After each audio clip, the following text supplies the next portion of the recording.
Welcome friends. This is the lecture for briefing something. Briefing मतलब आपको थोड़ा shortcut में कुछ बात का परिचय देना है, क्योंकि जो लोग लेट आए हैं वगैरह, तो उनका कुछ बिगड़ना नहीं चाहिए। उस एंगल से मैं आपके साथ कुछ बातें रखूंगा, नया कुछ पढ़ाने वाला नहीं।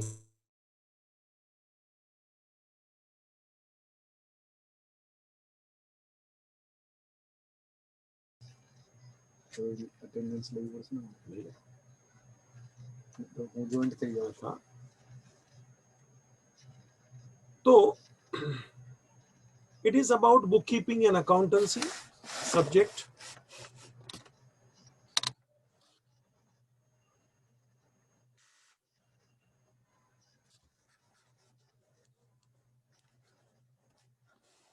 तो ये सब्जेक्ट के 2 मिनट में चर्चा करूंगा।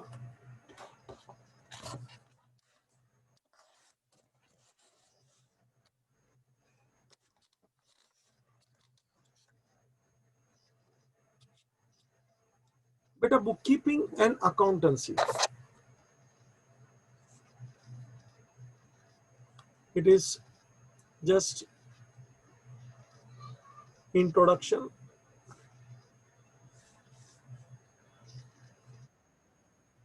summary,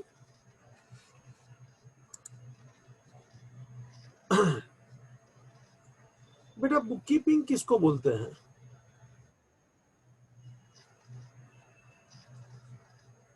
सीधे शब्द में कहूं तो बुक को मेंटेन करना, बुक को रखना। हमारे ऑफिस में हर खर्चे का हम लोग रिकॉर्ड रखते हैं। जो भी खर्चा करते हैं उसका रिकॉर्ड रखते हैं कि भाई ये चाय का खर्चा हुआ, जेरोक्स का खर्चा हुआ, जो भी छोटा मोटा खर्चा हुआ, तो वो एक किताब में रखते हैं लिख के। This is called book keeping. In simple words, book keeping is a record. ये एक रिकॉर्ड है बेटा, लिखित में। It is permanent record, you can say. बेटा चाय वाला आपने देखा होगा, जो छोटा छोकरा आता है वह बहुत सी ऑफिस में आपने देखा डायरी लेके घूमता है कि आज आपने जितना भी चाय पिया लिख लो। तो डायरी में चाय की एंट्री करता है कि भाई इतना बजे ये 2 चाय आया, 1 कॉफी आया, ठंडा आया, जो भी है, और हम लोग उसको 10 दिन 15 दिन के बाद पैसा दे देते हैं। तो वो चाय वाले की डायरी जो है वो भी बुक कीपिंग है। So book keeping means the record of transactions, record of transactions. Transaction का मतलब होता है लेती देती, एक्सचेंज। कुछ आया कुछ गया, दैट इज कॉल्ड ट्रांजेक्शन, यानी कि एक्सचेंज। तो वो बुक में लिखना, उसको बोला जाता है बुक कीपिंग। बेटा जमाने से बुक कीपिंग चलता है। चंद्रगुप्त मौर्य के जमाने में भी बुक कीपिंग था। चाणक्य बहुत उस्ताद था, सब रिकॉर्ड रखता था कि क्या देश की हालत है, क्या पकता है, कितने घोड़े हैं, कितना लश्कर है, कोई विदेशी आता है तो कहाँ ठहरा, कितने दिन तक ठहरा, वगैरह वगैरह। तो देसी नामा हमारे यहाँ पहले लिखा जाता था, जमा उधार ऐसा करके। बेटा असली ये जो आपके सामने जो बुक है बुक कीपिंग का, 1494 में बेटा पासिओली, ये नाम जरा याद रख लेना, कभी फिल इन द ब्लैंक्स में आता है। पासिओली एक इटालियन मर्चेंट था, उसने ये बेटा बुक कीपिंग डबल एंट्री की शुरुआत की थी। इटाली का था 1494, तब से ये बुक कीपिंग की शुरुआत हुई। तो धीरे धीरे और आगे बढ़ते गए, और अभी तो कंप्यूटराइज अकाउंटिंग, मैनी थिंग्स, सब लोग अपनी अकाउंटिंग डेवलप करते हैं। ट्रायो है, टैली है, माइक्रोसॉफ्ट का खुद का भी अकाउंटिंग है। मैं आपके नॉलेज के लिए बोलता हूँ, कभी आप उसके अंदर जाएंगे ना तो उन लोग ने भी बुक कीपिंग अकाउंटेंसी का कुछ ना कुछ आपके सामने रखा है। बेटा मैं मीनिंग की बात करूं, I am on page number 2। ये लेक्चर भी आपके एप्स के ऊपर हम डालेंगे, और मैं पेज नंबर 2 पे हूं। बहुत समरी टाइप जाऊंगा ताकि बहुत थोड़े में बहुत कुछ आपके सामने रख दूंगा। इंटेंशन साफ है कि आपका कोई कुछ छूटे नहीं। एट द सेम टाइम बेटा मैं सब लोग से एक बात कहूंगा, देखो कुछ लोग भले लेट ज्वाइंट हुए, हमने तो सब लेक्चर आपको आपके मोबाइल में डाल दिए। समय निकालना पड़ता है बेटा। Rome was not build in one day. कोई भी अच्छी चीज आपको बनानी है आपके अंदर भी, तो समय देना पड़ता है बेटा। मैं ऐसे बोलूं फटाफट, कितना फटाफट, एक लिमिट है मेरी भी कि मैं आपको थोड़ा समराइज करके दे दूंगा, एग्जाम पॉइंट ऑफ व्यू दे दूंगा, लेकिन थोड़ा समय जितना ज्यादा देंगे, जितना ज्यादा पढ़ोगे ना बेटा, उतना आपका नॉलेज बढ़ेगा। This is the fundamental fact, सदंतर सत्य है। शॉर्टकट ऐसे कुछ नहीं होता। There is no shortcut for success.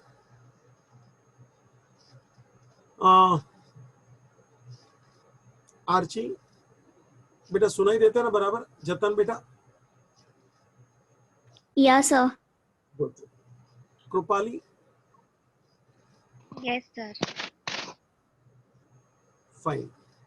Palak? Yes, sir. Okay. Rahul? Somiya, nice to see you. ये एक मेरा मंत्र है, आप क्लास में आएंगे ना तो मैंने एक बोर्ड मारा है, nice to see you.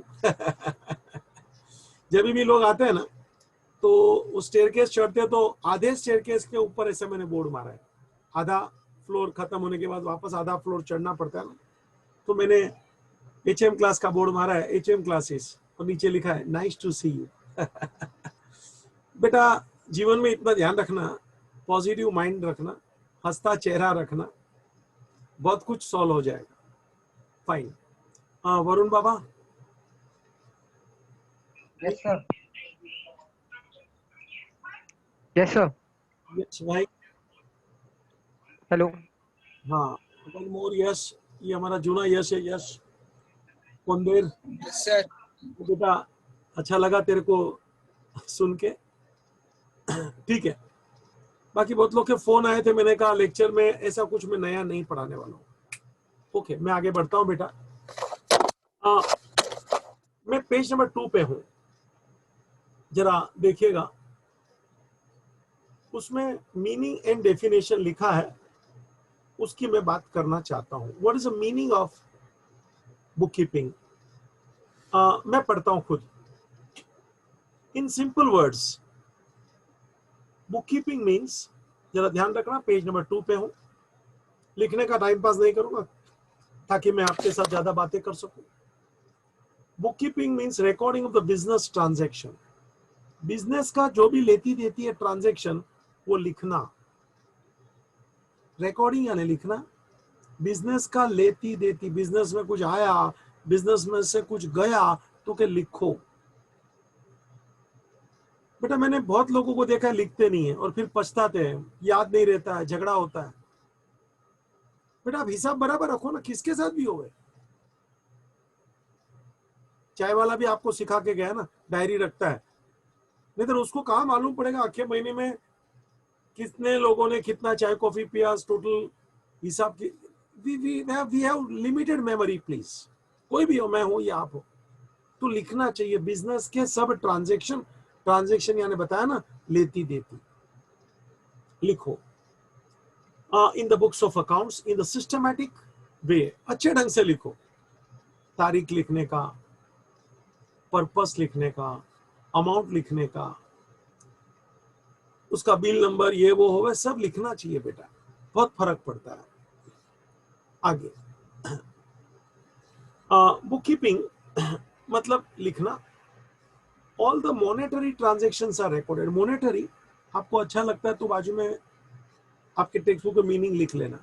Monetary मतलब relating to money, money transaction लिखना बेटा। मनी ट्रांजेक्शन मतलब जो भी रिलेटिंग टू मनी है वो सब चीज लिखना है, date wise, for accurate business result बेटा। तो ही आपको मालूम पड़ेगा साल के अंत में आपका बिजनेस कितना कमाया, आपका बिजनेस ने प्रॉफिट किया कि लॉस किया, कितना परचेज किया, कितना सेल। बेटा सिस्टमेटिक लिखना चाहिए, पूरे साल लिखना चाहिए। ये आदत डालो बेटा, बड़ा आदमी ऐसे ही नहीं बन जाता, तो उसको प्रूव करना पड़ता है ना कि मेरे में कुछ बात है। आप कहीं नौकरी पे रहो, अपना बिजनेस करोगे बेटा, हिसाब किताब आपको रखने को आना चाहिए। हम लोग उसका क्या जरूरी है, आपके पेरेंट्स आपको कभी पैसा देते हैं, शायद उन लोग नहीं पूछते हैं कि ये 500 रुपया या 1000 रुपया दिया था, कहाँ खर्चा किया। लेकिन मैंने बहुत कम स्टूडेंट को देखा है जो लिख के माँ बाप के सामने पेश करते हैं कि यहाँ यहाँ है। बेटा दिल खोल के बात करने का, छुपाने का नहीं। छुपाने का मतलब समझने का कि अपन कहीं झूठ है, कहीं गलत है, इसलिए अपन छुपाते हैं। ट्रांसपेरेंट रहो, जीवन में बहुत फर्क पड़ेगा। देखना मेरे लेक्चर में खाली बुकिश नॉलेज नहीं होता है बेटा, कुछ प्रैक्टिकल बातें होती है और जो वो बहुत जरूरी है। बुकिश नॉलेज क्या 11 तक काम आता है, और ये प्रैक्टिकल बातें लाइफ टाइम काम आएगी। आगे, book keeping is an art and science बेटा। एक आर्ट है, एक कला है। साइंस, साइंस यानी विज्ञान, ज्ञान है बेटा। बुक कीपिंग बहुत बड़ा सब्जेक्ट है, मजा भी आएगा। अकाउंट्स दिमाग का भी खेल है, क्योंकि इसमें नॉलेज की बहुत बातें हैं। और आर्ट इसलिए है क्योंकि कौन सी चीज कैसे लिखना। आप बोलेंगे वो चाय वाले का लिखना उसमें क्या आर्ट है, बेटा उसमें आर्ट नहीं है। लेकिन जब हम आगे बढ़ते हैं ना, तभी आपको मालूम पड़ता है कि really it is an art, it is the science. Recording, classifying, summarizing the financial transaction of the business for particular period, generally 1 year। एक साल का सब हिसाब किताब लिखना। आगे एक डेफिनेशन ले रहा हूं RN कार्टर का, सीधा नीचे देखो, एग्जाम में भी पूछे तो इसको ही लिखना। RN Carter definition of book keeping. Somiya बेटा तू पढ़ना।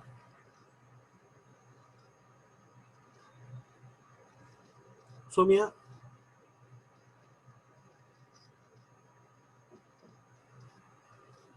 हेलो सोमिया। हाँ सर। एक minute sir.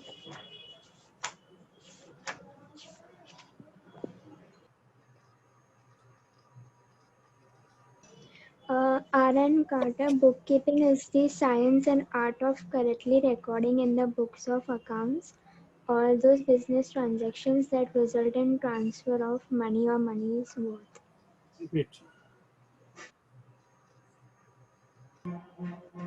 Bookkeeping is the science and art of correctly recording in the books of accounts Stop. all those business transactions that result. Stop. Art and science, book में systematic लिखना business के transaction, transaction यानी लेती देती exchange. Systematic लिखना उसका भी एक आर्ट होता है बेटा। ये चार्टर्ड अकाउंटेंट ये सब ऐसे ही नहीं बन जाते। ये कोस्ट अकाउंटेंट, कंपनी सेक्रेटरी, बेटा उनके पास कुछ बात है ना, दिमाग है ना। फाइनेंस मिनिस्टर पूरा बजट पेश करते हैं। 1 फरवरी को इंडिया का ये बजट पेश होने वाला है, कुछ दिन बचे, आज 20 तारीख है बेटा। तो बेटा पूरे देश का पूरा लेखा जोखा, दिस इज कॉल्ड बजट, पूरा लिख के होता है अंदर। तो वो दिमाग का खेल है। कितने बड़े बड़े आंकड़े होंगे, पूरे देश के लिए होते हैं। तो बेटा यही मैं बोलता हूं ना कि एक सिस्टमेटिक रिकॉर्ड है, एक आर्ट है, एक साइंस है। चल बेटा सोमिया,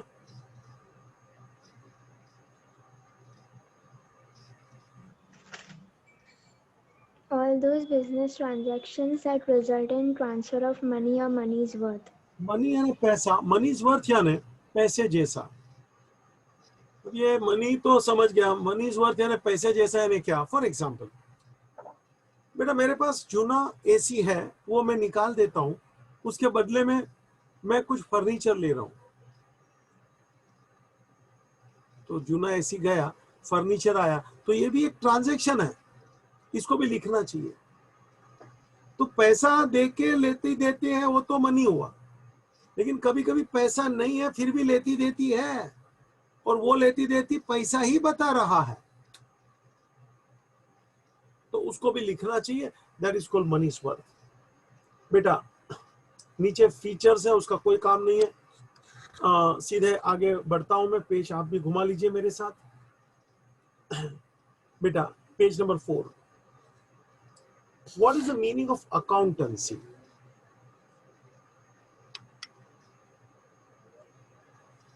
बेटा मीनिंग ऑफ बुक कीपिंग देखा, डेफिनेशन देखा, अभी हम पेज नंबर 4 पे हूं। What is accountancy? जरा समझना बच्चा।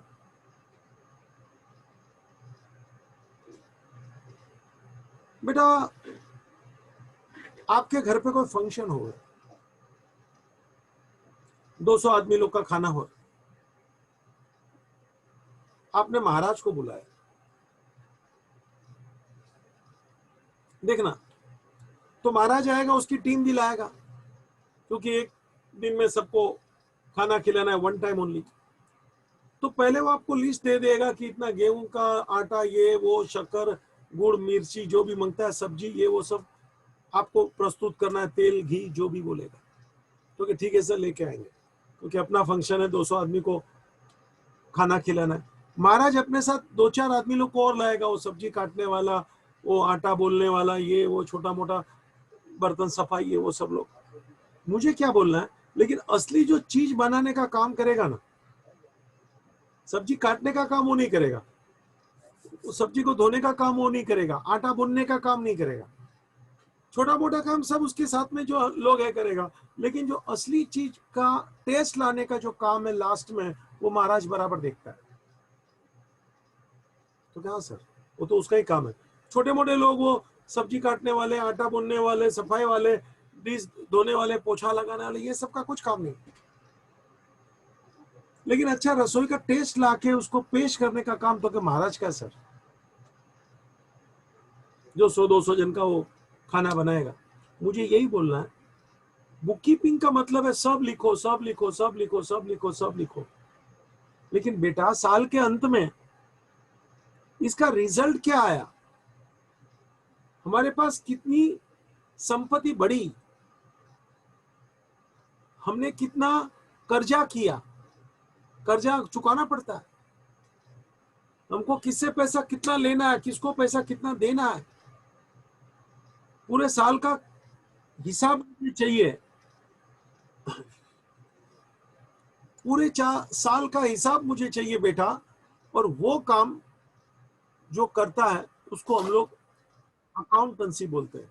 जो महाराज का काम है उसमें टेस्ट लाना, उसको सही ढंग से पेश करना, छोटा मोटा काम वो नहीं कर रहा है, उसके लिए दूसरे आदमी लोग हैं, लगे हैं, 5-6 आदमी उसके साथ है। लेकिन जो मेन आदमी है वो बराबर संभालता है कि भाई कैसे क्या करना चाहिए, कैसे टेस्ट आएगा, कैसे पेश करना है। उसमें नॉलेज अलग प्रकार का है। वो काम भले कम करेगा, ये 4 आदमी वो देखेंगे तो अरे तपेला धो रहा है, ये कर रहा है, वो कर रहा है। बेटा आप ही अपना टाइम खत्म हो जाएगा, आप 5-7 मिनट के बाद जब भी खत्म हो तो इसको आप रीजॉइन करना, ठीक है? क्योंकि एक सेशन का मेरा लिमिट था, तो आप बाद में रीजॉइन कर लेना। जैसे ये मेरा सेशन कट हो जाएगा, कंप्लीट नहीं होगा, मैं आराम से पढ़ाने वाला हूँ, चिंता मत करिए। और आप देख रहे हैं मैं धीरे धीरे आगे बढ़ रहा हूँ, और जितना मैं पढ़ा रहा हूँ उसके ऊपर आप नजर रखिए, बाकी का एक बार छोड़ देंगे चलेगा।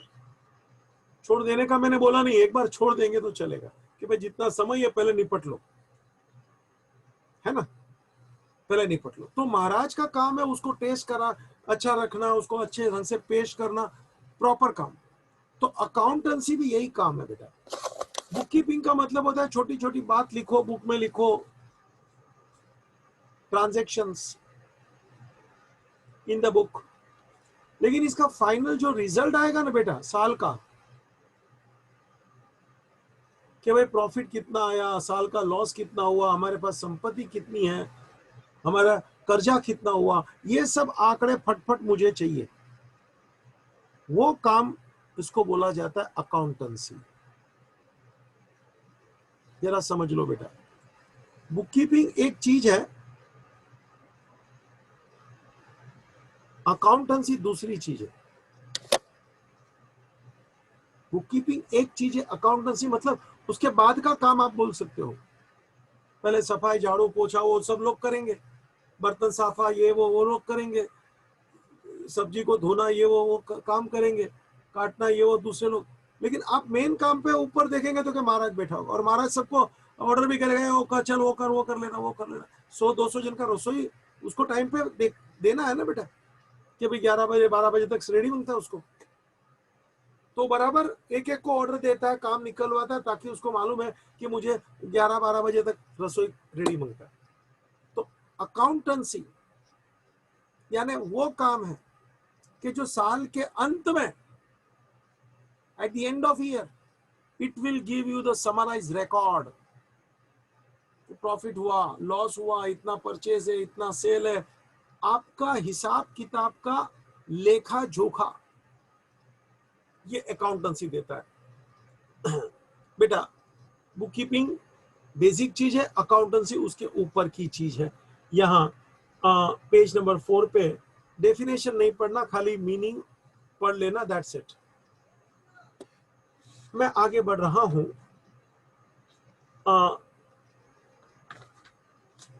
I am on page number 7, मेरे साथ रहिएगा। I am on page number 7। बेटा एक डेफिनेशन आने जा रहा है, what do you mean by transaction. अभी मैंने थोड़ी देर पहले बताया ट्रांजैक्शन का मतलब सीधा है एक्सचेंज, लेती देती, कुछ आवे कुछ जावे, इसको बोलते हैं एक्सचेंज, उसको बोलते हैं अकाउंटिंग लैंग्वेज में ट्रांजैक्शन। बेटा मैं एक बात बता देता हूं, मैंने अभी थोड़ी देर पहले बताया ना कि एसी दे दिया, फर्नीचर ले लिया, तो पैसा का वैल्यू अंदर है मगर पैसा का लेती देती नहीं है। मैं ये लैपटॉप लेके आया पैसा देके, तो लैपटॉप आया पैसा देके, इसको बोला जाएगा मॉनेटरी ट्रांजैक्शन। मॉनेटरी ट्रांजैक्शन का मतलब जहां पैसा है एक साइड, लैपटॉप खरीदा पैसा दे दिया, 20 रुपए का चाय पिया तो पैसा है ना, this is called monetary transaction. वो चाय का 100 रुपए की बुक आई तो पैसा है ना, भले दूसरी बाजू दूसरा पर्पस है book, this is called monetary transaction. Rickshaw वाले को 40 रुपया चुकाया तो पैसा है ना, this is called monetary transaction. दूसरी बाजू पर्पस है ट्रैवलिंग। देखो हम कुछ भी पैसा देते तो उसके पीछे कोई पर्पस होता है। जैसे मैंने कंप्यूटर लिया, बुक लिया, रिक्शा वाले को दिया, चाय पिया, तो एक पर्पस है। कोई बोलेगा सर हमने कोई गरीब इंसान को दे दिया, तो हाँ पर्पस है ना, डोनेशन। सोच लो मेरी हर बात, और आपके भी कोई डाउट हो तो बिंदास पूछना, मजा आएगा। एचएम का एक मंत्र है बेटा, नेवर स्टॉप आस्किंग क्वेश्चन, पूछने का, डाउट आने चाहिए। और मैं ईमानदारी से बोलता हूं जो अच्छा डाउट पूछता है ना, हमको मालूम पड़ जाता है वही बंदा होशियार है। मैं पढ़ाएगा तू पढ़ लेगा, मार्क्स आता है। तेरी सोच कितनी है तुझे मालूम, तो तू डाउट पूछना। और इसीलिए तो एचएम का सेंटेंस है, नेवर स्टॉप आस्किंग क्वेश्चन। अपने आप को बुलंद बनाओ बेटा, बाहर निकालो। नॉलेज किसी की जागीर नहीं होता, आप भी ले, टू द पॉइंट। तो एक बाजू पैसा है, दूसरी बाजू पर्पस है, this is called monetary transaction. और कभी कभी नॉन मॉनेटरी ट्रांजेक्शन होते हैं। नॉन मॉनेटरी ट्रांजेक्शन में आपको एक बताता हूं बेटा, आपके पड़ोस में, हम तो जूने पड़ोस में रहते थे ना, आपका भी होगा, आजू बाजू वाले का रोज का चलता होता है ना। जतन भाई, आपके आजू बाजू में कोई है क्या? हाँ सर। और ऐसा होता है कि अपने घर पे कुछ डोसा बनाया है, वहां से कुछ सैंडविच आ रहा है, या अपने घर हाँ पे सर, है क्या ऐसा कोई? होता है सर। होता है? कौन है, जरा बाजू वाले का सरनेम सुनाना मेरे को। सर बाजू वाला तो रेंट पे हम लोग के ऊपर वाले के साथ होता है ऐसा। तो ऊपर वाले के साथ है, मतलब तुम्हारे ऊपर ऊपर वाले की बहुत मेहरबानी है। अच्छा लगा। क्या है वो ऊपर वाले का नाम, सरनेम कुछ बताओ। मेहता। अरे वाह, मैं भी मेहता हूँ यार। मेहता हाँ लोग सर, पता अलग प्रकार के होते हैं। अच्छी बात है, गुड। क्या है है। वो लास्ट टाइम? वो कुछ केक टाइप रहते हैं ना, क्या बोलते हैं उसको। अच्छा, वेरी गुड। और आपके वहां से क्या गया था लास्ट टाइम? हम लोग के टाइप में हाँ, डोसा ऐसा सब कुछ क्या रहेगा। ठीक है। सैंडविच और डोसा गया था। हाँ। हमारे गुजराती में जूने जमाने में इसको बोलते थे वाटकी व्यवहार। मतलब अपने यहाँ से कुछ जाता है डिश में, कटोरी में, और वहां से कुछ रिटर्न आता है, इसको बोलते हैं वाटकी। आजकल धीरे धीरे बंद हो गया बेटा, क्या फ्लैट सिस्टम हो गया, दरवाजे बंद हो गए, लोगों के दिल के दरवाजे भी बंद हो गए यार। जतन क्या बोला, लोगों के दिल के दरवाजे भी बंद हो गए। फर्क पड़ता है बेटा जिंदा दिल से जिंदे का। आप एक बार किसी का आजू बाजू में ऐसा नहीं हो ना, आप चालू करके देखो। आप 4 बार भेजेंगे ना बेटा, वो शर्म के मारे फिर चालू कर देगा। कभी कभी होता है, जमीन में से पानी नहीं मिलता है तो थोड़ा डीप में जाना पड़ता है, फिर वहां से पानी मिलता है। ऐसे कभी बाजू वाले का नहीं होएगा ना, तो आप एक बार ट्राई करके देखो, बहुत फर्क पड़ेगा। 4 बार आप भेजेंगे, फिर उसको भी लगेगा कुछ तो भेजना पड़ेगा यार। कभी कभी शर्म भी अपने से शर्माती है। जतन क्या बोला? कभी शर्म भी हम लोग से शर्माती है। मीनिंग पूछना अपने फ्रेंड्स को, मजा आएगा। बोला कि तो एचएम के लेक्चर में सुना भाई, तुम बताओ, टू द पॉइंट। तो ये है नॉन मॉनेटरी ट्रांजेक्शन बेटा। वहां से केक जैसा है, आपने कुछ वो डोसा भेजा, अच्छा है। तो ये वाटकी व्यवहार है, अपन कुछ देवे वो, this is non monetary transaction, जिसमें पैसा नहीं है फिर भी ट्रांजेक्शन है। जूने जमाने में बार्टर एक्सचेंज होता था, अपन गेहूं देवे सामने चावल लेवे। मेरा हमारे तो आज भी होता है, हम आपको बताऊं, हम गुजराती लोग हैं। वरुण भाई, वीर, हाँ सर। हाँ वीर, हम लोग गुजराती लोग हैं, तू भी गुजराती है बेटा। हम लोग के यहाँ वो कपड़ा जूना हो जाता है ना, वीर जरा हाँ हाँ बोला करना, अच्छा। हाँ तो हम लोग क्या करते हैं, खास करके गुजराती, वो जूना कपड़ा हाँ हाँ सर। आते हैं ना, उसको बुलाते हैं। और फिर हमारी वाइफ उसके पास से कुछ वो ऐसा डब्बा लेती है, वो थाली लेती है, वो बाल्टी लेती है, और 4 जन को बताती है, देखो ये बाल्टी उसमें से। मुझे क्या बोलना था भाई? अरे वीर बोलना, मुझे क्या बोलना था? Water system. बार्टर सिस्टम, यानी अपन इधर क्या बोल रहे थे? Non monetary transaction. क्या अपन सीख रहे थे? नॉन मॉनेटरी है ना, ट्रांजेक्शन। हमने जूना कपड़ा दे दिया, और उसने अपने को क्या दिया, वो बाल्टी बर्तन एक बार। अरे एक बार तो वो कपड़े लेने वाली आई होगी ना, तो हमारी वाइफ ने वो सब कपड़ा पिपड़ा दिखाया होगा। भाई सुनना वीर, सच्ची कहानी बोल रहा हूँ। मैं तो शाम को हाँ सर। जब खाने को घर पे गया ना, तो बोलता है वो आज वो कपड़े वाली आई थी, उसको मैंने सब आपको का ये जूना ये वो सब बताया। तो कपड़े वाली बोलती है ऐसा जूना जूना कपड़ा। हाँ, तो मैं आपसे वो बात कर रहा था बेटा, जतन भाई, कहाँ तक पहुंचे थे बेटा अपन? वीर भाई, हाँ सर। कहाँ तक पहुंचे थे अपन? घर पे गए, खाना खा रहे थे आप। हाँ, फिर वो, फिर आगे बोल, बराबर है। आपकी बीवी ने आपको कुछ तो बोला, वो याद नहीं, मतलब आपने बोला नहीं उसके बाद। अरे वो कपड़े वाली का बोल रहा था ना, हाँ हाँ, वो तभी हो गया था मीटिंग है, आपने हाँ, कंप्लीट नहीं किया था वो तभी। वो कपड़े वाली हमारे बीवी को बोल रही है, अरे ऐसा जुना जुना ऐसा कपड़े कैसे दे रहे हो, जरा मतलब कुछ नया कपड़े दो। तो ये परेशान हो गई, मेरे को ये रिपोर्ट दिया। मैंने उसको बोला बीवी को, अरे भाई ये काम करना था, उसको बोलना था सामने रेमंड का शोरूम है, एकदम नए कपड़े लेके आ फ्रेश, काय को घूम रही है इतना ये करने को। उनको बोल हमारे बर्तन ले कपड़े दे। To the point. ये तो बीच में ऐसी मजाक था, ऑफ कोर्स बात सच्ची थी, मगर मजाक की थी। मुझे ये बोलना है, ये बर्तन लेना कपड़े देना, वीर भाई क्या ये? Non monetary transaction. शाबाश। मैं आगे बढ़ रहा हूँ बेटा, अपना सिलेबस चालू है, जरा देखते जाइए। बेटा ट्रांजैक्शन दो किस्म के होते हैं, ट्रांजैक्शन दो किस्म के होते हैं। One is the cash transaction, second is the credit transaction. Transaction दो किस्म के होते हैं, one is cash transaction, second is credit transaction.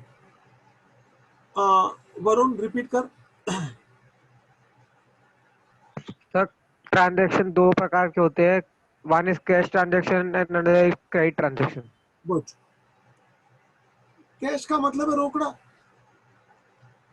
और उधार का मतलब है कि बेटा अभी रोकड़ा नहीं, हिसाब बाद में होगा। मतलब money will be paid later on. आज तो क्या उधार, क्या अपन कुछ लेके आते हैं पैसा बाद में? आज तो ज्यादातर बिजनेस ऐसे उधारी पे बहुत चलता है बेटा, पैसा बाद में। To the point. तो ट्रांजैक्शन दो किस्म के होते हैं, ताबड़तोड़ रोकड़ा दे दो और कुछ उधारी, कुछ पैसा बाद में दे देंगे, that is called credit transaction. Credit transaction का मतलब होता है money will be paid later on, in future, further. आगे के डेफिनेशन पर मैं चलता हूं। एंट्री और नरेशन, जरा सुनना, ये दो, पेज नंबर 7 पे हूं मैं। Entry and narration. बेटा एंट्री का मतलब जो भी ट्रांजैक्शन है उसको आप बुक में लिखोगे, ट्रांजैक्शन को बुक में लिखोगे, इसको बोला जाता है एंट्री। जरा देख लो बेटा, अपन जो लिखते हैं, और बेटा जो भी लिखते हैं ना उसका अपने को डिटेल में एक्सप्लेनेशन देना, डिटेल एक्सप्लेनेशन फॉर एंट्री, कि ये एंट्री क्यों पास किया, क्या वजह है, उसका पर्पस बताना, डिटेल में लिखना, इसी को बोला जाता है नरेशन। नरेशन का मतलब explanation of entry. Archi repeat, narration means. Archi Parmar repeat. या नरेशन। सॉरी सर, હું એકચ્યુઅલી હમણાં વોશરૂમ ગઈ હતી नो प्रॉब्लम તો बेटा, મેં થોડું એવું સ્કીપ કર્યું છે. No problem. जतन बेटा रिपीट कर। एक्सप्लेनेशन फॉर एंट्री यानी of entry is called narration. Repeat Jatan. Explanation of entry is known as narration.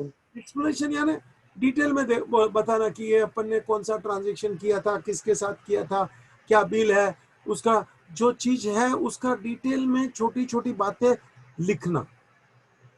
प्रश्न, सर ऐसा छोटा छोटा क्यों लिखते हैं आप? आंसर, छोटा छोटा लिखने का मतलब क्या बेटा, सुनना। 2 साल के बाद अगर जो मैं वो बुक खोलता हूं, 2 साल के बाद, और मैं उसको पढ़ूंगा, अगर जो मैं छोटा छोटा एक्सप्लेनेशन नहीं लिखूंगा ना जतन भाई, मुझे कुछ याद नहीं आएगा कि मैंने 500 रुपया जतन भाई को क्यों दिया था जतन भाई को, बस 2 साल के बाद मेरे को क्या याद आएगा काय को दिया था? तो कैसा लिखना चाहिए, क्या कुछ खरीदा था, क्या कुछ काम हुआ था, पर्पस लिखना चाहिए डिटेल में, ताकि 2 साल के बाद भी अगर जो मैं उसको पढ़ूं ना तो मुझे खाली 500 रुपया नहीं दिखे, पूरा मालूम पड़े जतन भाई कौन है, क्यों, क्या काम की वजह से कितना पैसा दिया था, क्या लेती देती हुई थी। I get detail, this is called narration. बेटा अकाउंटेंट चेंज हो जाते हैं, सुनना ठीक से। आज अकाउंटेंट मिस्टर ए है, 2 साल के बाद आएगा मिस्टर बी। अभी मिस्टर बी को कैसे मालूम पड़ेगा जतन को 500 क्यों दिया था? तो वो जूने अकाउंटेंट ने डिटेल में एक्सप्लेनेशन लिखना चाहिए। समझ में आ रहा है बेटा? और ये नरेशन जो लिखने की बात है ना, याद रखना, narration is always written with the word being. Bracket में लिखा जाता है, या तो शब्द बीइंग लिखा जाता है या तो फॉर। ऐसे डिटेल में नरेशन लिखा जाता है ब्रैकेट में, बराबर एंट्री के नीचे, ताकि अपने को मालूम पड़ता है पर्पस क्या था। Next definition capital. सॉरी, उसके पहले एक डेफिनेशन है गुड्स। सॉरी, इंपॉर्टेंट है, कुछ छोड़ने जैसा होगा तो ही छोड़ूंगा। गुड्स। जतन भाई 3 बार चिल्लाओ।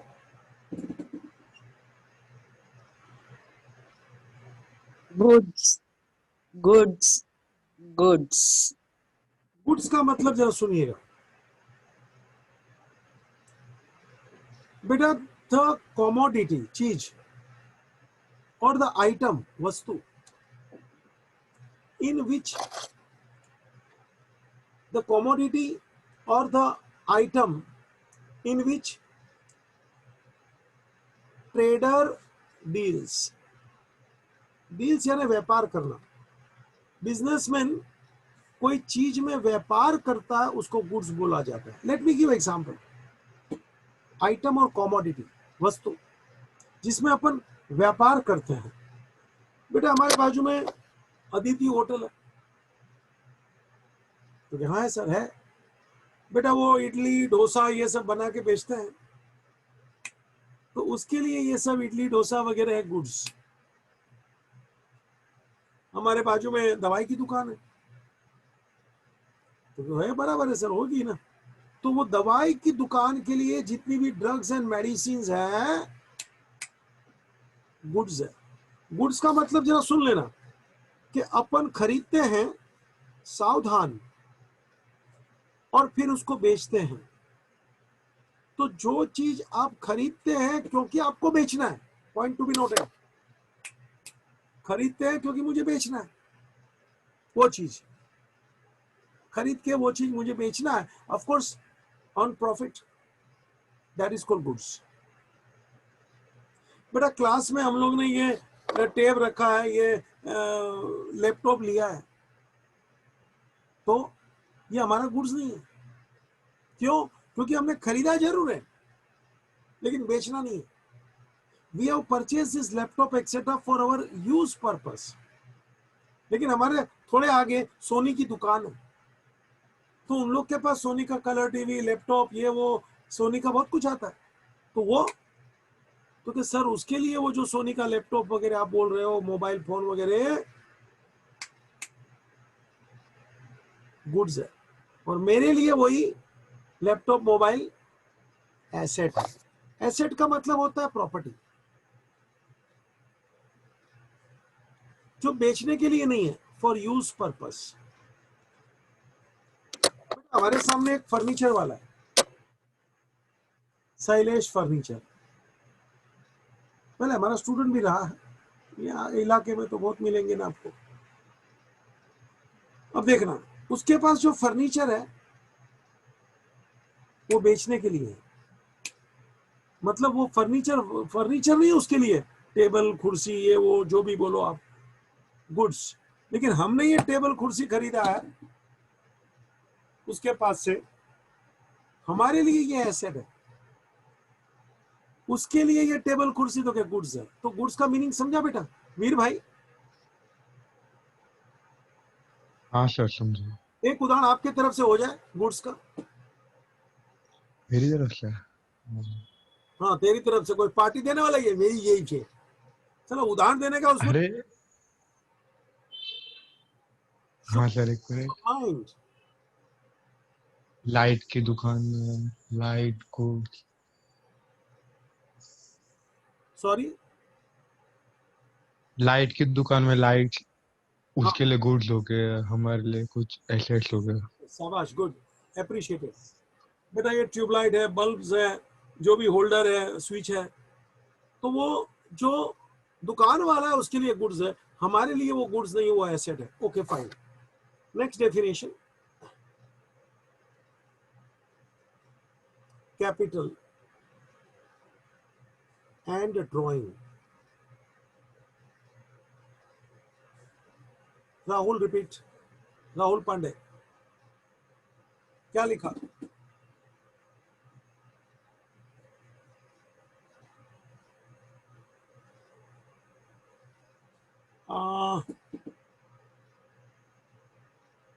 यश हाथियानी रिपीट, 2 यश है ना मेरे सामने।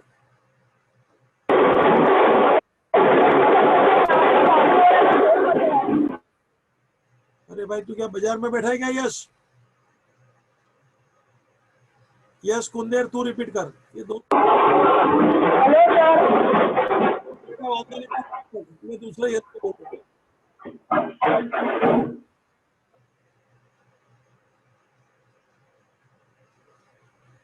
यश भाई कहीं बाजार में बाहर लग रहा है, इतना आवाज घूंघाट आ रहा है, मेरा लेक्चर कैसे सुनते हैं? कुछ बच्चे लोग तो हाथ में मोबाइल रखते हैं, कान में वो लग के साले चलते चलते घूमते घूमते मेरा लेक्चर सुनते हैं। क्या समझ में नहीं आता मेरे को भी कभी कभी। युग बड़ा फास्ट हो गया, बहुत रिवॉल्यूशनरी लगता है।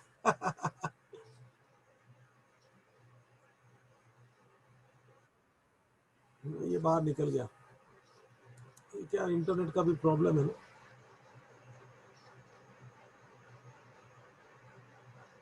पलक तू रिपीट कर सकती है बेटा? Yes, sir. Capitals and drawing.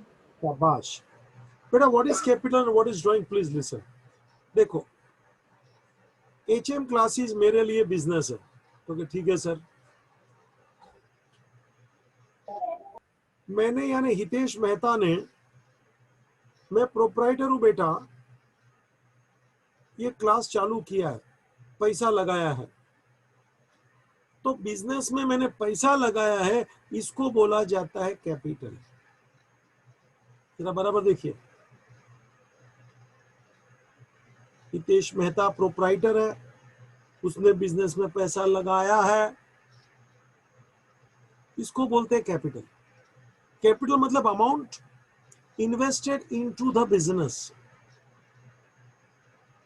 बराबर है। कभी भी आप भी कोई छोटा मोटा बिजनेस चालू करो, पैसा लगाओगे, दिस इज योर कैपिटल। एक मिनट उल्टा, अब मेरे को घर में पैसे की जरूरत पड़ेगी तो क्या सर आप बिजनेस में से पैसा लेते जाएंगे, 2000 10,000 जैसी जरूरत पड़ेगी, तो मैं अपने पर्सनल यूज के लिए अपने बिजनेस में से पैसा लूंगा, पैसा निकालूंगा। पैसा निकालना यानी विड्रॉवल, इसको बोला जाता है ड्रॉइंग्स। कैपिटल यानी पैसा लगाना, ड्रॉइंग यानी पैसा निकालना। ड्रॉ मीन्स विड्रॉ, निकालना। अच्छा, मैं एक बात और बोलता हूं, मैं बिजनेस में से सिर्फ पैसा लेगा ऐसा नहीं है। कभी कभी मान लो मैं बिजनेस में से कोई चीज वस्तु लेके जाता हूं, यहाँ 2 कुर्सी ज्यादा है तो मैंने बोला घर में ले लो, तो मेरे ऑफिस में से 2 कुर्सी घर पे चली गई भाई, दिस इज ऑल्सो ड्रॉइंग। तो ड्राइंग का मतलब होता है proprietor is taking something, proprietor takes the benefit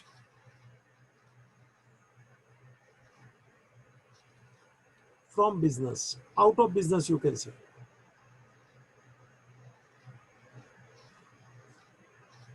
For personal use of course.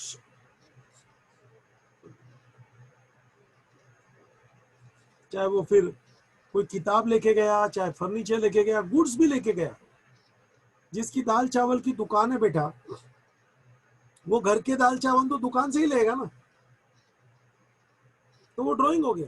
पैसा लेना वो भी ड्राइंग है, कुछ चीज लेना वो भी ड्राइंग है। याद रखना, कैपिटल मतलब बिजनेस में पैसा लगाना, ड्राइंग मतलब पैसा निकालना या तो कोई चीज वस्तु निकालना। एक बात सुन लेना, जितना हम लोग ड्राइंग ज्यादा करेंगे, हम लोग यानी प्रोप्राइटर, उतना उसका कैपिटल कम हो जाता है। कि मैंने मान लो 1 लाख रुपया लगाया है, फिर मैं 10,000 रुपया निकाल रहा हूं, तो मेरा कैपिटल ऑटोमेटिक 90,000 हो जाएगा। So if you are drawing means your capital is reducing. समझ में आ रहा है बेटा? दर इज एक उदाहरण ड्राइंग का और देता हूं बेटा। प्रोप्राइटर के लड़के का कॉलेज का फीस बिजनेस में से भरा, college fees paid for proprietor's sons purpose, मतलब college fees of proprietor son paid out of business. This is also drawing, क्योंकि पैसा तो बिजनेस में से गया ना बेटा, और इसका बेनिफिट तो क्या प्रोप्राइटर को मिला है, क्योंकि उसके लड़के का फीस भरा ना। तो बिजनेस में से जो भी फायदा प्रोप्राइटर लेता है पर्सनल यूज के लिए, इसको बेटा ड्राइंग बोला जाता है। मैं अगले पेज पर आ रहा हूं, पेज नंबर 8। मैं 2 डेफिनेशन साथ में ले रहा हूं, डेटर्स पहले, फिर क्रेडिटर्स। बेटा बिजनेस ने कोई आदमी से पैसा लेना है, पैसा रिसीव करना, रिसीवेबल, मिस्टर ए से, मिस्टर बी से, किसी से भी पैसा लेना है, तो बेटा ये ए बी वगैरह हो गया डेटर। जो आदमी बिजनेस को पैसा चुकाएगा, हाँ आप पूछ सकते हैं सर वो पैसा क्यों चुकाएगा? बेटा हमने यानी कि बिजनेस ने ए को पहले उधारी में गुड्स बेचा, बी का कुछ काम किया, तो हमको ए और बी से पैसा लेना बनता है। तो जिस आदमी से मुझे पैसा लेना बनता है, that person, that party is known as debtor. वो पार्टी को अपन क्या बोलते बेटा? डेटर। फर्दर इसका उल्टा डेफिनेशन बोलो तो क्रेडिटर।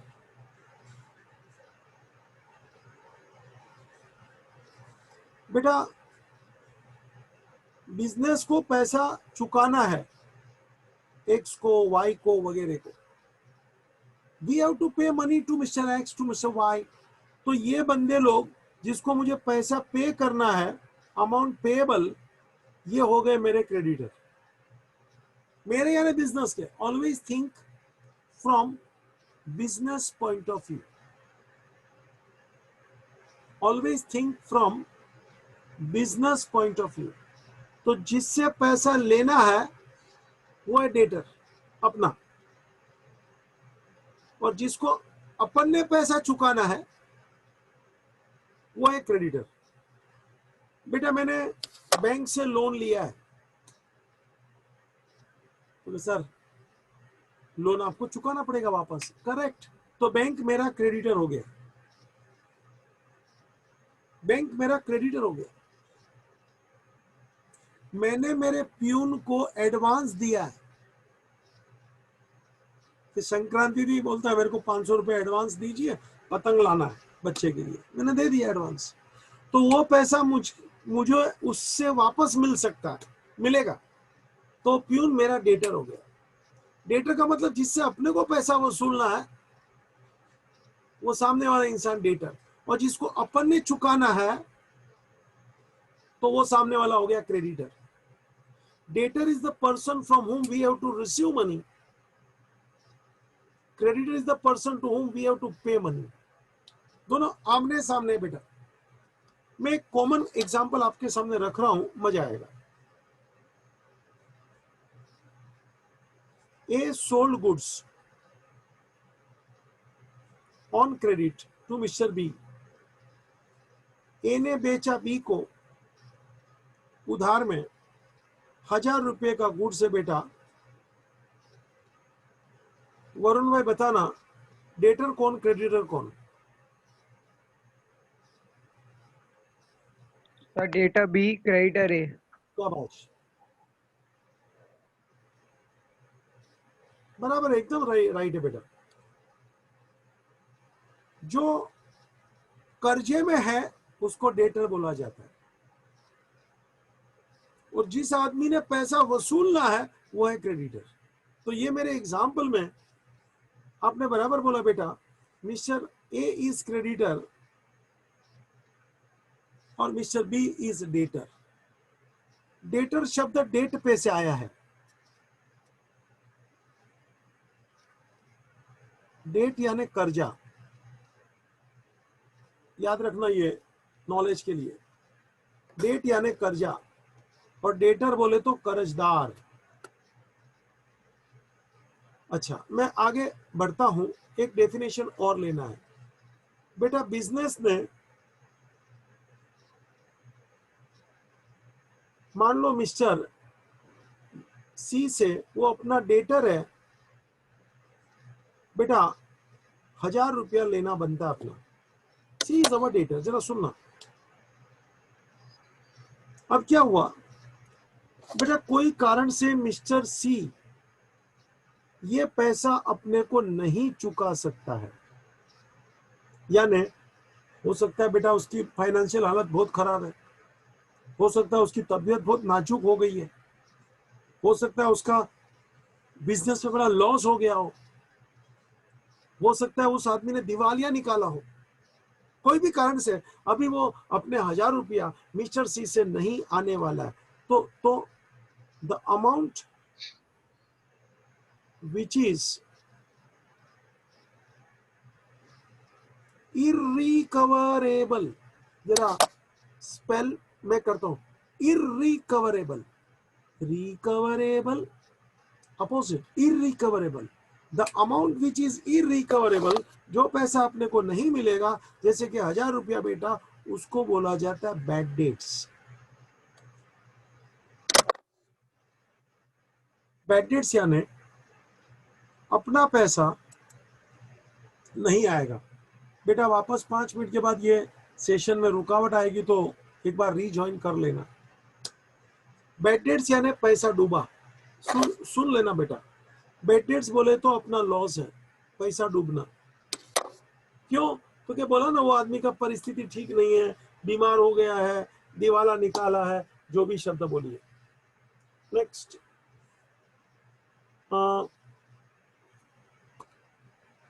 अगला डेफिनेशन ले रहा हूं बेटा।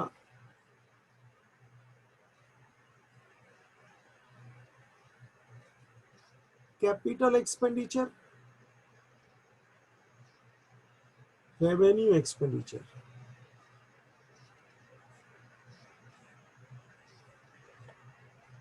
जतन repeat. Capital expenditure, revenue expenditure. Archi repeat.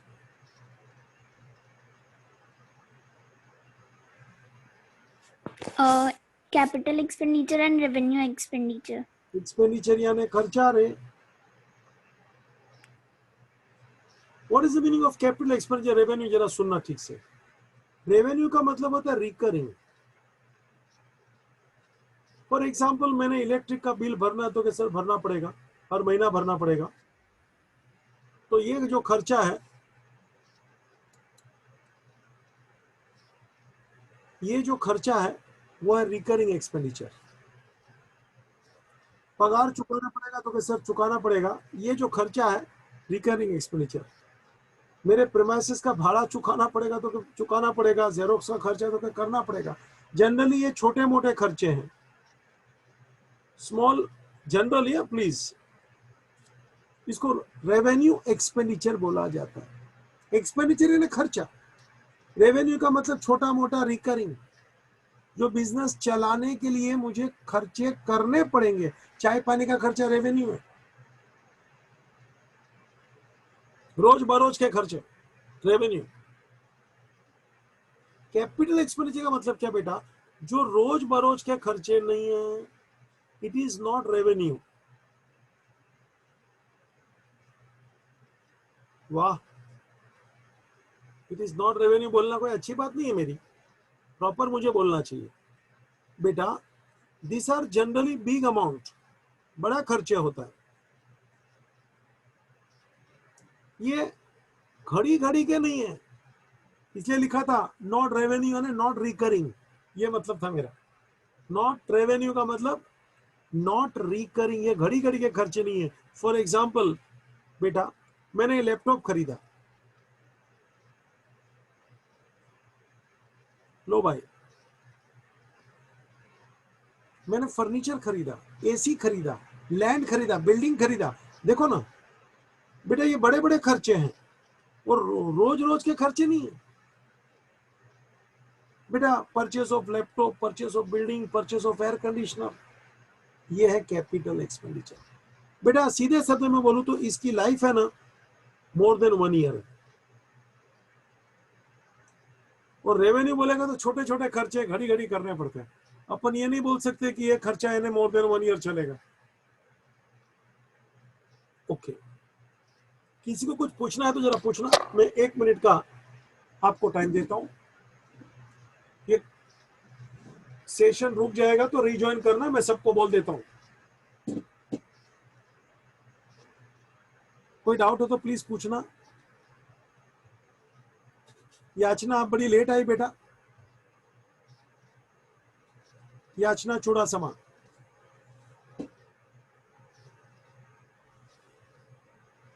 Mir भाई कोई डाउट? आर्ची, जतन, रूपाली बेटा कोई doubt? No, sir. No, sir. Rahul भाई आप भी कुछ बोलिए ना। यश भाई, दो यश। सर रेवेन्यू एकदम फिर से समझा दो मतलब से। बेटा आपका आवाज क्लियर नहीं आ रहा है, तो कहीं ऐसी जगह पे जहां से डिस्टरबेंस बहुत है। रेवेन्यू एक बार फिर से समझा दो ना। बेटा वापस देखना तू, वादा नहीं फिर भी मैं बोल देता हूँ, क्योंकि तू जिस जगह पे है ना तेरा ध्यान नहीं रह रहा है बेटा। रेवेन्यू मतलब रिकरिंग, एक शब्द पकड़ ले खाली, जो खर्चे घड़ी घड़ी होते हैं रिकरिंग। बेटा मेरे रिफिल में ये बॉलपेन में हर महीने को एक रिफिल डालना पड़ता है, इतना मैं लिखता हूँ। तो ये रिफिल डालने का खर्चा क्या हुआ बेटा? यश भाई, हाँ सर, रेवेन्यू। बेटा अभी इधर नहीं है, मेरे टेबल पे है। मैं आपको एक बॉल पेन दिखा था, मार्किस की बॉल पेन है मेरे पास, जिसका कुछ हिस्सा सोने का है बेटा। उसकी रिफिल खाली 407 रुपए की आती है रिफिल। मुझे बताना बेटा, ऑफ कोर्स मुझे गिफ्ट में आएगी, मुझे कोई ऐसा शौक नहीं है पहनना खरीदना ऐसा बड़ा बड़ा, कोई गिफ्ट दे दिया तो ठीक है। मेरे को ये बोलना है, मान लो मैंने वो बॉल पेन खरीदा होता बड़े अमाउंट का, तो रिफिल का खर्चा रेवेन्यू है, लेकिन वो बॉल पेन खरीदा होता वो खर्चा कैसा होता बेटा? बेटा वो जमाने में कुछ 18,000 की बॉल पेन गिनी जाती थी, कुछ सोने का उसका वो होता है, तो सोच लो।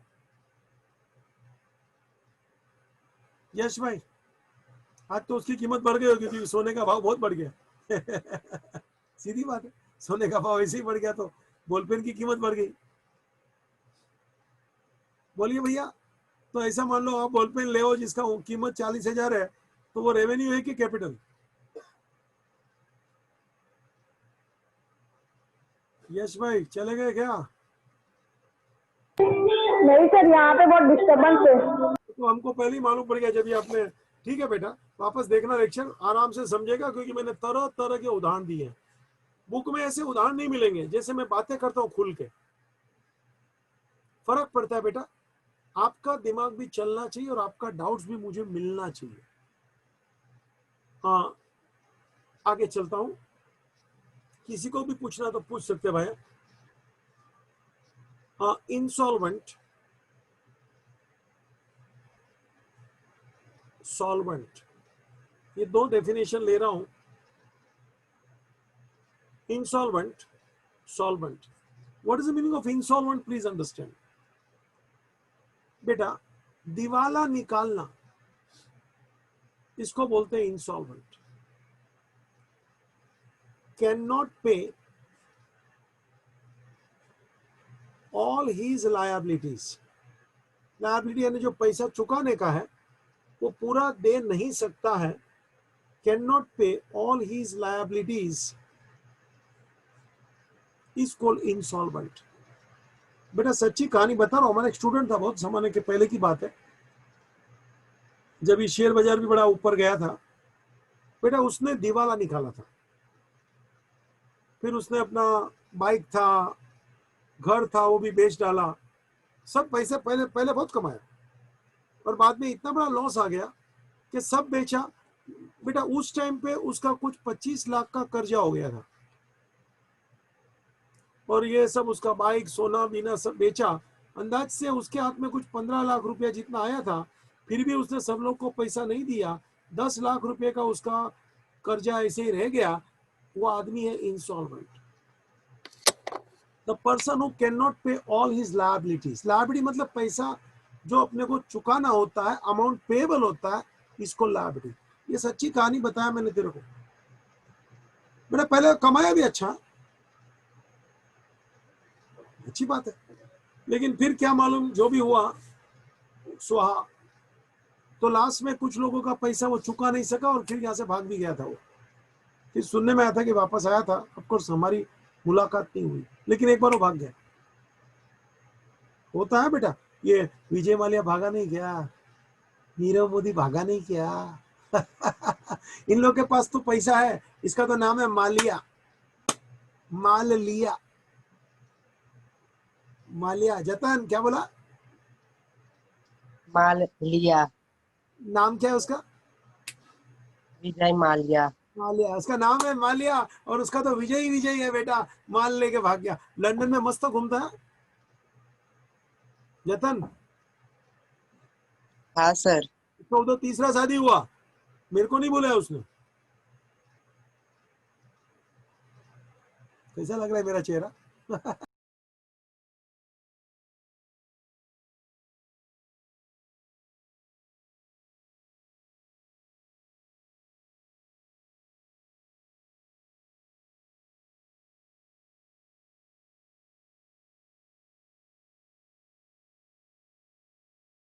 નથી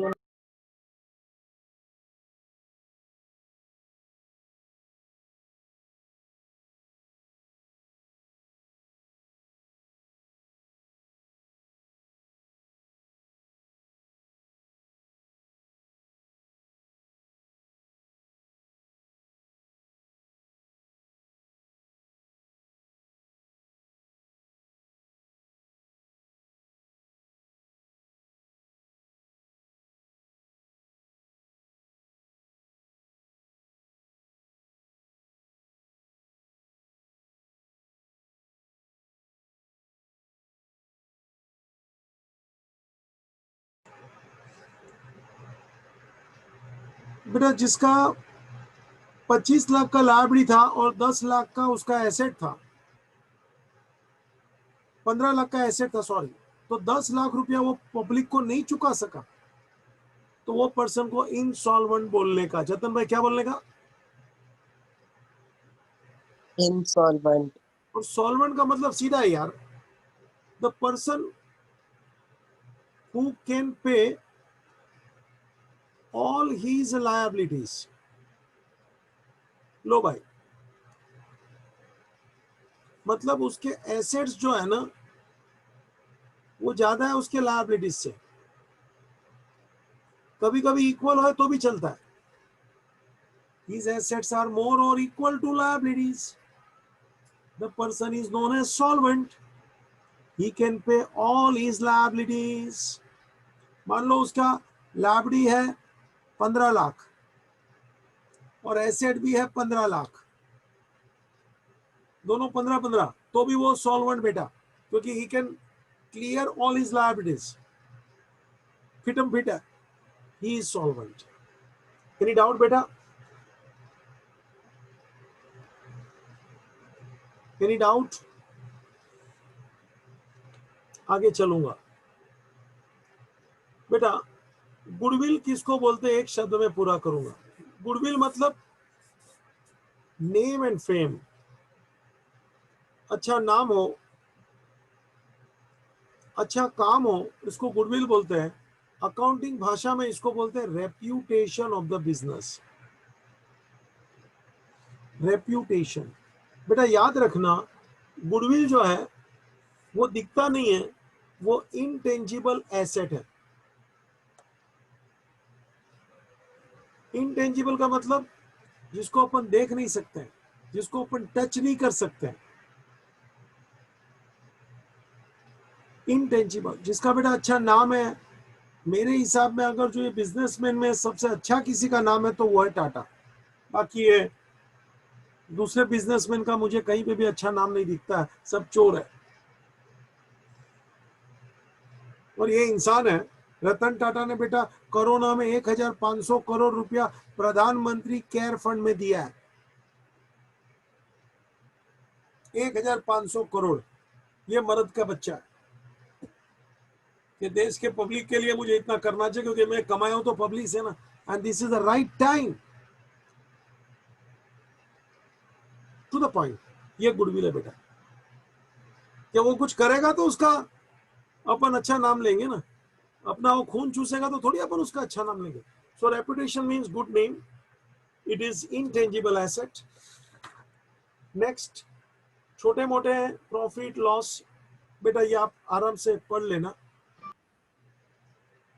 क्योंकि इसमें कोई चिंता का विषय नहीं है। फिर मैं ना कुछ नहीं पढ़ता, उसको छोड़ देना है, नो प्रॉब्लम प्लीज। मैं ये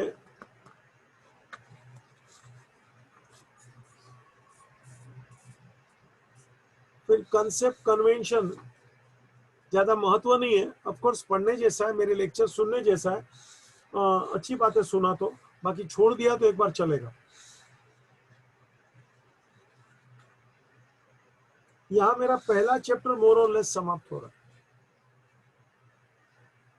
मैं सीधा दूसरे चैप्टर पे आया बेटा।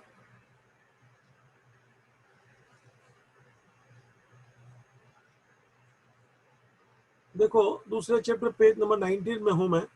पासियोली का चित्र बताया है, जरा बुक के सामने रखो, आपको मालूम पड़ेगा।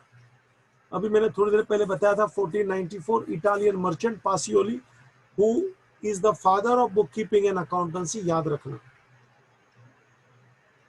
पासियोली का चेहरा जरा देख लो, इटाली का था बेटा। इटाली बहुत चीज के लिए मशहूर है, वहाँ क्रिएटिविटी, साधनों की, मटेरियलिस्टिक वर्ड की, खाने पीने की कुछ ज्यादा है दुनिया में, तो वो इटाली।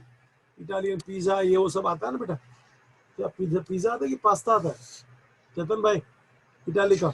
हम कभी गया नहीं इटाली। वीर भाई क्या आता है? सोमिया,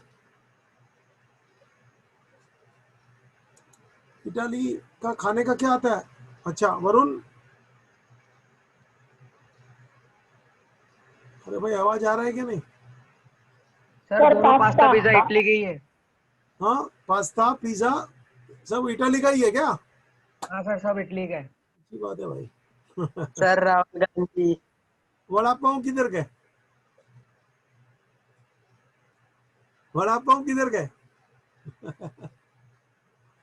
अरे बोलिए ना ओ जतन भाई। सर मुंबई। हाँ भाई, उसमें भी मलाड में जितना वड़ा पाव बिकता है ना, दुनिया में किधर नहीं बिकता होगा। कोई भी ईस्ट में जाओ, कोई भी गली में जाओ, आपको वड़ा पाव मिलेगा ही मिलेगा। मलाड उसमें बड़ा फेमस है। मेरे को तो बोलना पड़ेगा, अपने मलाड वासियों को तो मेडल देना चाहिए बिकॉज ऑफ वड़ा पाव। ठीक है बेटा, चलिए। तो पासियोली का चित्र देख लिया आपने। उसने ये चालू किया था बेटा बुक कीपिंग एंड अकाउंटेंसी। मैं असली बात पे आ रहा हूं, जो मुझे आपको सिखाना है।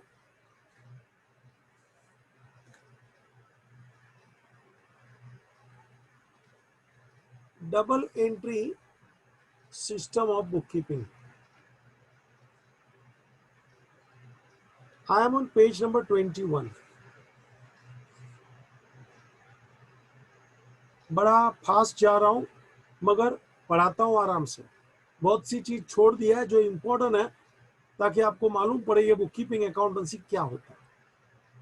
बहुत सी बात चीज बाकी है इंपॉर्टेंट, लेकिन जो जरूरी है सब आपके सामने रख दिया। Double entry system of book keeping क्या है जरा सुनना बेटा। जतन भाई 4 बार चिल्लाइए, double entry. Double entry, double entry, double entry, double entry, 3 बार और। Double entry, double entry, double entry. बेटा डबल एंट्री का मतलब ऐसा नहीं समझना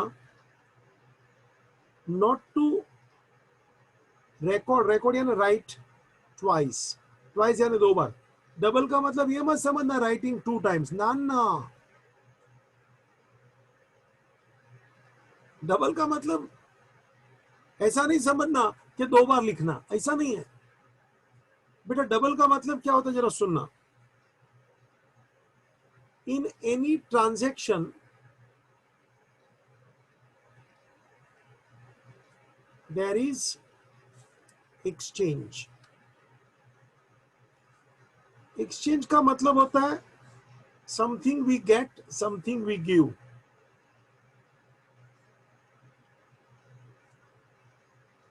इन any transaction there is exchange, और एक्सचेंज का मतलब होता है we get something, we give something. Jatan भाई ये लैपटॉप मैंने खरीदा 40,000 का, पैसा चुकाया रोकड़ा, तो क्या आया क्या गया? Computer comes in, cash goes out. तो ट्रांजैक्शन एक है, लेकिन आप बराबर देखिए we get something, we give something. तो ये जो 2 बात है this is called 2 aspects. Aspects मतलब साइड्स, एस्पेक्ट्स मतलब साइड्स। बेटा कोई भी एक ट्रांजैक्शन की 2 बाजू होती है, कोई भी एक ट्रांजैक्शन की 2 बाजू होती है, वी गेट वी गिव। तो ये जो 2 एस्पेक्ट्स है, ये जो 2 साइड्स है, इसी को हम बोलते हैं एक शब्द अकाउंट। शॉर्ट में इसको ऐसा लिखते हैं एसी, अकाउंट। अकाउंट मतलब वो चीज उस ट्रांजैक्शन में जुड़ी है, वो चीज उस ट्रांजैक्शन में जुड़ी है। जैसे अभी बताया ना कि मैंने ये लैपटॉप खरीदा और मैंने रुपया दे दिया, तो बेटा इसमें 2 चीज क्या आई? तो सर जी लैपटॉप आया तो एक बोलूंगा लैपटॉप अकाउंट और मेरा पैसा गया, दूसरा बोलूंगा कैश अकाउंट। अकाउंट यानी एस्पेक्ट, एस्पेक्ट यानी बाजू। Transaction is 1, sides are 2।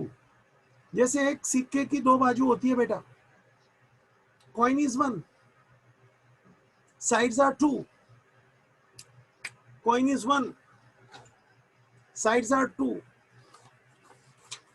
ये एक कागज है बेटा, लेकिन आप बराबर देखिए इसकी 2 बाजू है। ऐसे ट्रांजैक्शन एक होता है, उसमें 2 एस्पेक्ट्स होते हैं, 2 साइड्स होते हैं, और ये एस्पेक्ट्स यानी अकाउंट। बताया ना लैपटॉप खरीदा तो एक अकाउंट है लैपटॉप, दूसरा है कैश। ठीक है, मैं एक और उदाहरण लेता हूं।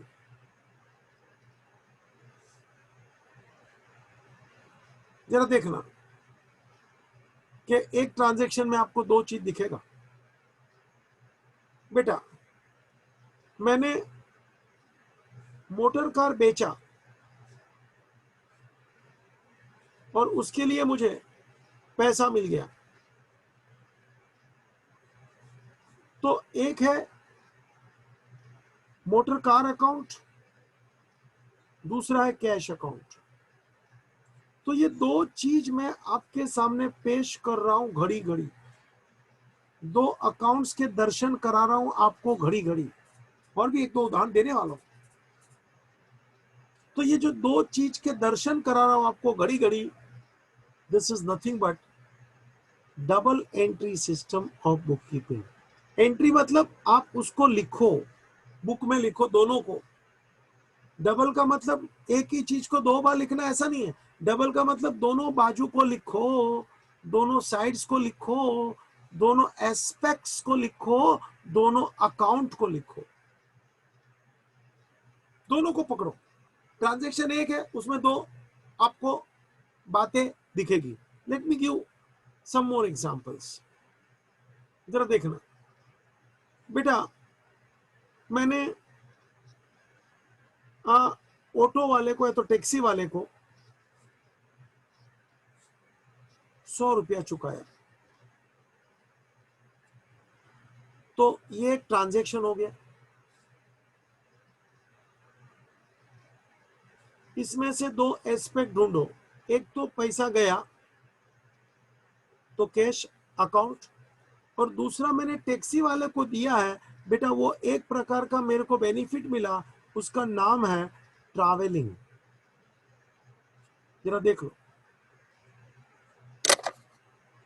एक ट्रांजैक्शन है 100 रुपया वो टैक्सी का बिल चुकाया, और उसके अंदर दो बात आपको मैं दिखा रहा हूं। One is the cash account, second is the travelling account. ये दोनों बात को बुक में लिखना, this is called double entry system of book keeping. बेटा दो चीज को हम अंदर देख रहे हैं। एक और ट्रांजैक्शन ले ले, एक और उदाहरण ले ले, जरा देखना। मैंने बेटा बैंक में खाता खोला, bank account open by depositing cash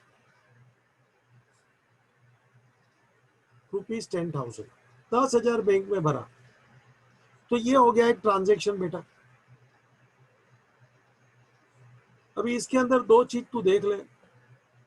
मैंने बैंक में पैसा दिया तो one is the bank account, bank में पैसा गया, और हाँ पैसा गया तो दूसरा अकाउंट है cash account.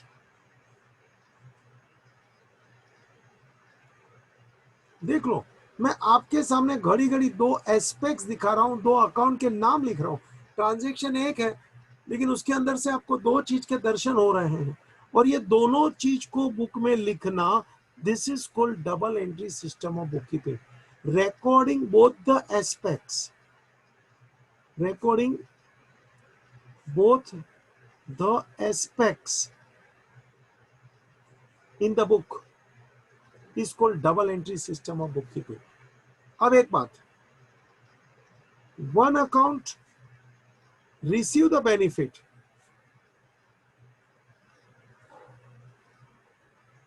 second account give the benefit.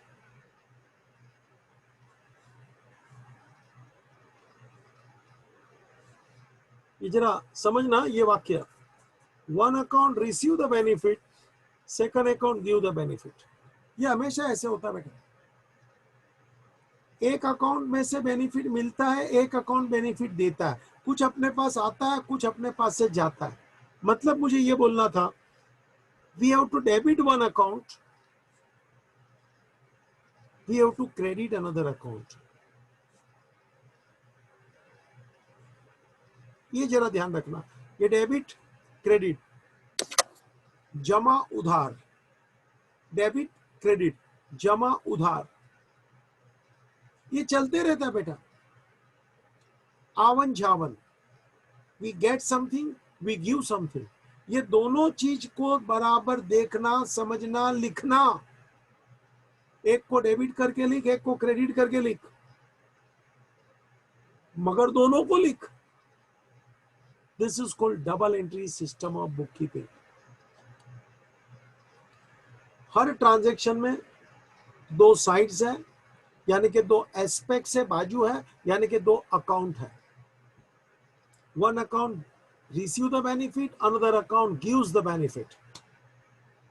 Therefore, one account is debited, another account is credited, and this is called double entry system of bookkeeping. बेटा ये जो डेफिनेशन था काफी कीमती था, इंपॉर्टेंट है। पेज नंबर 21 का था। यहां मैंने जो बातें लिखी है ये बहुत जरूरी है। बेटा आगे मुझे चलना है, कुछ बातें करनी है अकाउंट्स की। ये मैं एक लेक्चर और लूंगा,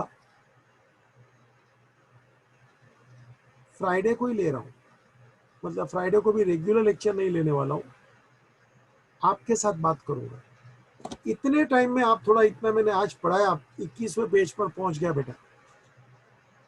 इंपॉर्टेंट चीज को ही खाली टच किया, एक्सप्लेन किया और कुछ नहीं किया। मेरी बात यहां मैं समाप्त करता हूं। We are once again meeting on Friday same time 7:30 और इसी आईडी पे मिलेंगे। मेरा मैसेज वापस आएगा। कोई डाउट है तो पूछ लो before I end the meeting.